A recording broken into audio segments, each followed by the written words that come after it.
มันสิแล่น้ำมันสวัสดีค่ะแม่แจ็คอีสานบ้านเกิดค่ะมื้อนี้มาลงหวยลงหนองแล้วพี่น้องมื้อนี้มาตึกสะดุ้งพี่น้องมาตึกสะดุ้งน้อยมื้อนี้ค่ะพี่น้องเอ้ยเอาถ่ายเบิ่งเด้อพี่น้องเด้อมากระทีมงานน้องลำยองยกบุ้ยพี่น้องเบิ่งพี่น้องเบิ่งลูกผู้ใดพี่น้องเบิ่งลูกมาเด้อย่องมาเบิ่งลูกนี่ทีมงานอีสานบ้านเกิดพี่น้องเอ้ยปลาซิวหางแดงพี่น้องปลาซิวหางแดงเอายกมึงดูเอาเทใส่มึงดูหากระมาเนาะยกมึงดูในถุงแงงหันได้โอ้ยหา2 บาทมันวะเลย2 บาท2 บาทพี่น้อง2 บาทเอาเบิ่งติดตามไปเรื่อยๆโอ้ยกำอยู่ผู้ใดย่องโอ้ยพี่น้องผู้ใดโอ้ยแต่คักโอ้ยสอนพี่น้องสอนเฮ้ยถ้าเบิ่งจักหน่อยแม่จักสิยกเด้อพี่น้องเด้ออันนี้ให้น้องเขายกไปก่อนกำลังนั่งขึ้นมาย่องกำลังนั่งขึ้นมาเอาเบิ่งปลาน้อยปลาไหลพี่น้องเอ้ยปลาซิวน้อยปลาซิวไหลปลาไหลขึ้นมาน้อยย่องเนาะโอ้เป็นตาสะอ่อนคนน่ะพี่น้องเอ้ยอยู่ในปากท่อก็มีอยู่น่ะแม่ไปเบิ่งโอ้ยกโอ้ยบาดใดกระไดคนน่ะพี่น้องโอ้ยคนน่ะมีฮอดปลาอีดปลานั่นเนาะเอายกไปเรื่อยๆพี่น้องยกไปเรื่อยๆ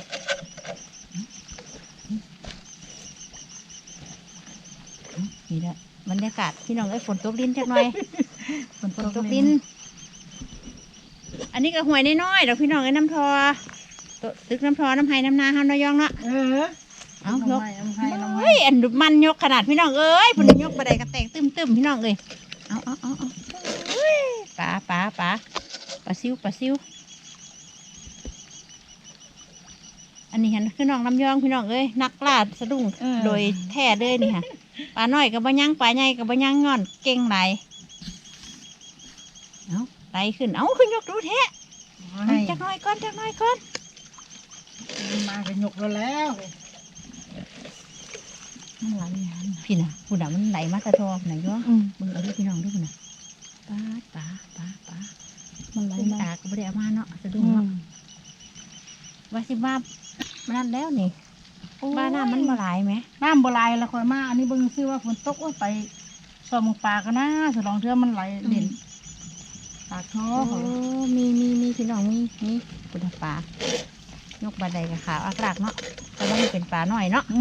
ปลาซิวหางแดงพี่น้องเอ้ยเมื่อวานคือบ่มาเมื่อวานผู้ใดย่องมันบนบดขึ้นมาย่องเอ้ยสะดุ้งไงเขาเจ้าเขาว่ามาตึกวะบ่มีใครมาโอ้ยดีเนาะเมื่อสะดุ้งบ่วะปัญหากลางมันเปิดบ่นี่ละมันท่ากลางคนบ่มีมันบ่มันตื่นอันมันบ่แม่น้ำไหลก็เมื่อวานเนี่ยโอ้ตะปานี่เมื่อวานนี่ได้บ่ได้หลายบ่เมื่อวานได้หลายเมื่อวานโอ้พุ่นน่ะบ่อันพุ่นน่ะอันมันแดนอยู่น้ำขางทองงั้นบ่คนบางที่ยกดูโคตรก็ได้ที่กันพี่น้องเลยมึงก็พี่น้องเด้อมึงยกปลาซิวปลาสอยเฮานี่แหละเนาะปลาซิวมันบ่ปลาซิวหางแดงเนาะอันอีดเฮานี่ละปลาอีดปลาซิวพี่น้องเอ้ยบรรยากาศน้ำอันนั้นก็ได้ฝนกระตกลิ้นพี่น้องเอ้ยเฮ็ดจังไหนเนาะบัดนี้เนาะนั่งขึ้นมามาพี่เด้อมานอนอูพี่เด้อเพิ่นว่ามาหาอีน้องลำยองพี่เด้อมาซื้อเพิ่นบ่ยอง2-3 บาทพี่น้องเอ้ยยกซื้อหุ่นกระได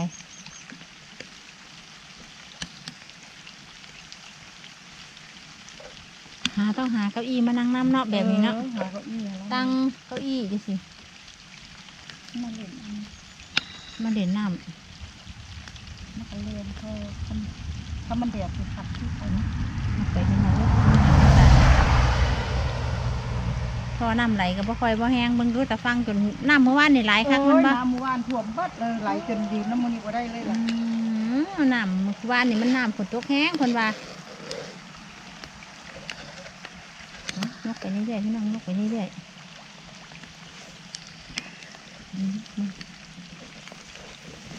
ก็ได้แหละเนาะ2-3 บาทได้อันนี้พ่อมกเลยพี่น้อง2-3 บาทพ่อมกเลยคุณน่ะปลากระสดตีนแดงพี่น้องเอ้ยโอ้ยเอาตึกไปเรื่อยๆพี่น้องตึกไปเรื่อยๆว่าคนขักแท่นี่มีคักแท่อันแนวใส่อันปลาหน่อยนี่ก็ได้โอ้คนนี้มันฉลาดแท้ๆเนาะคนนี้เนาะคุณน่ะพี่น้องเอ้ยบาดใดก็ได้แต่ก็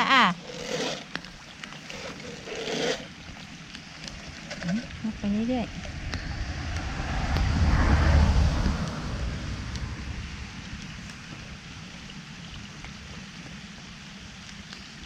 ฝนกระตุกตุกเบิดมือเบิดเว้นพ่อสิได้เฮ็ดอหย่างพี่น้องเอ้ยกรีดยางก็บ่ได้มาหาเด่นน้ำมันบ่มื้อนี้ ต้นยางกำลังกินอย่างว่าที่กรีดยางฝนตกลงมา แม่นหวะฝนตกลงมาเราบ่ได้กรีดซ้ำถ้ามันกรีดกับเปียกซ้ำโอ้ยเนาะหันมันอันนั้นโทษบ่นี่ค่ะมันฝนมาอันแห้งโทษได้นี่เนาะ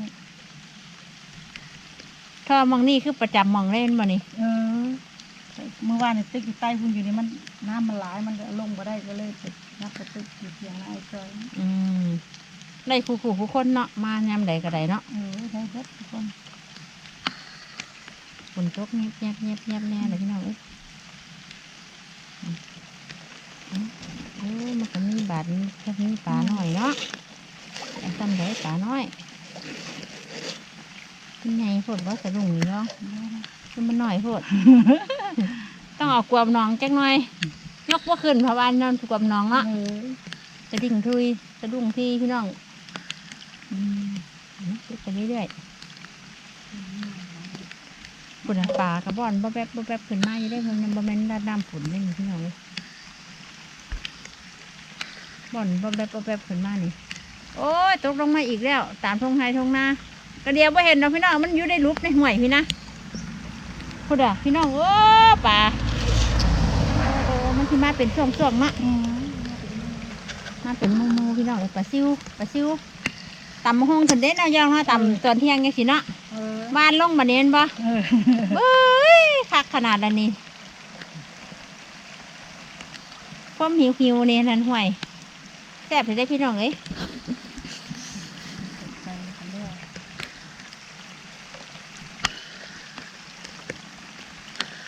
มันเป็นแท่มากเลยพี่น้องขามันอันนั้นแน่ฝนมันกระตุกแน่จักอันใดเป็นป่าอันใดจักอันใดเป็นฝนพี่น้องเอ้ยมายังไม่ได้หลายทำนี่เนาะขนาดไม่ได้หลายกับหอยจ้ำคำหนึ่งแล้วขั้นย่ำหมกแล้วโอ้ยโดนกระแดนนุนวันอยู่แบบนี้มาแต่ละมือมาสักมือเลยเด้อติ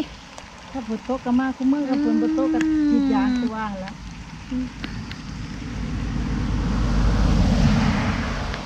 กระเรียนอยู่ตึกอยู่ข้างทางเลยพี่น้องเลยหวยน้อยๆนี่แหละซ่อมมาพ่อมันบ่ตึกป่านี่ค่ะซ่อมพ่อมันบ่เบิ่งว่ามันไหลมาเข่าดีละต้องนักซ่อมพ่อมคันบ่ซ่อมนี่บ่เห็นมันจะมันลงเลยกับบ่เยอะมันก็ยกเดาไปนั่นละอันนี้เห็นลูกเดาอันนี้เนาะลูกเดาพี่น้องลูกเดาอันนี้ไปเรื่อยๆแล้วมันเป็นทีนั่นอันนี้กับพ่อมกแล้วนี่ค่ะ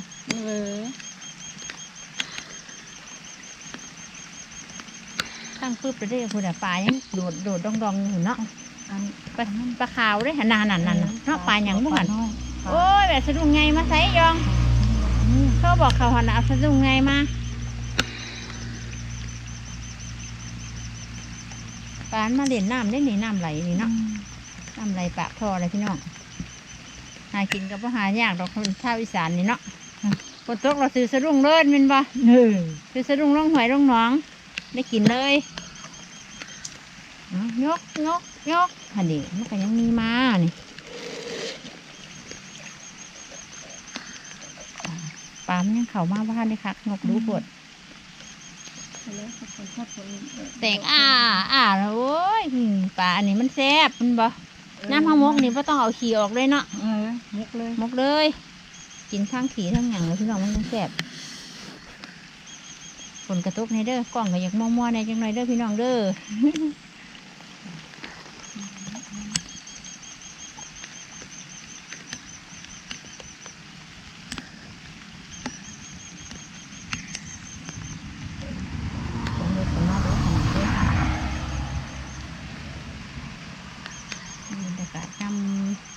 เพียง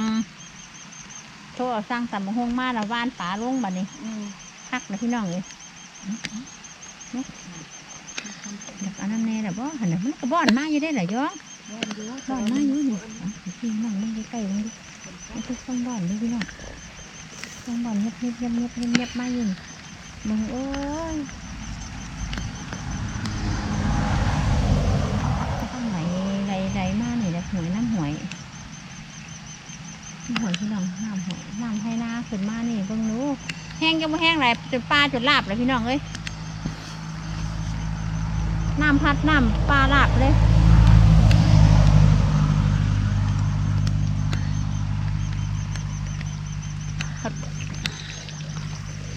เริ่มแล้วตอนที่แรกนั่งใส่พี่น้องเอ้ยบัดนี้ยืนใส่เลยบัดนี้ ยืนใส่เลย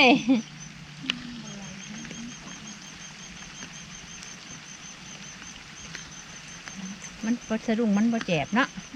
มันสะดุ้งแจบมันก็สิอันนั้นอยู่ดอกทอมันก็ทออันนี้แน่จังหน่อยทางมันก็เป็นทางจอกหลอกลงไหนบุ ปลากระเดือดบอลปลากระเดือด ปลากระเดิดก็ดีเท่านี่บ่มันก็บ่มาเข่าสะดุ้งค่ะปลาหน่อยพี่น้องปลาซิ่วหางแดงมันพี่น้องเอ้ยก้อยแซ่บไปเด้อนี่เด้อ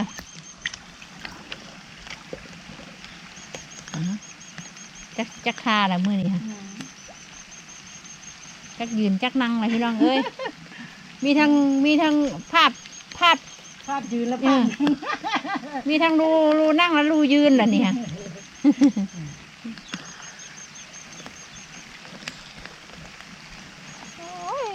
หม่องสะดุ้งพี่น้องมึงสั้นจิกดีกอยู่พุ่นนะ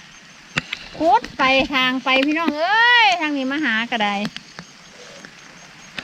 คุดไปเรื่อยๆทางไปเรื่อยๆปลาแถวนี้หกกับจนแปนเนาะยองมันนั่นคนตัวนี้บะทน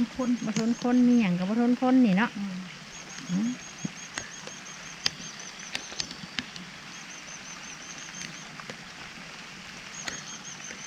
ไปเรื่อยๆไปเรื่อย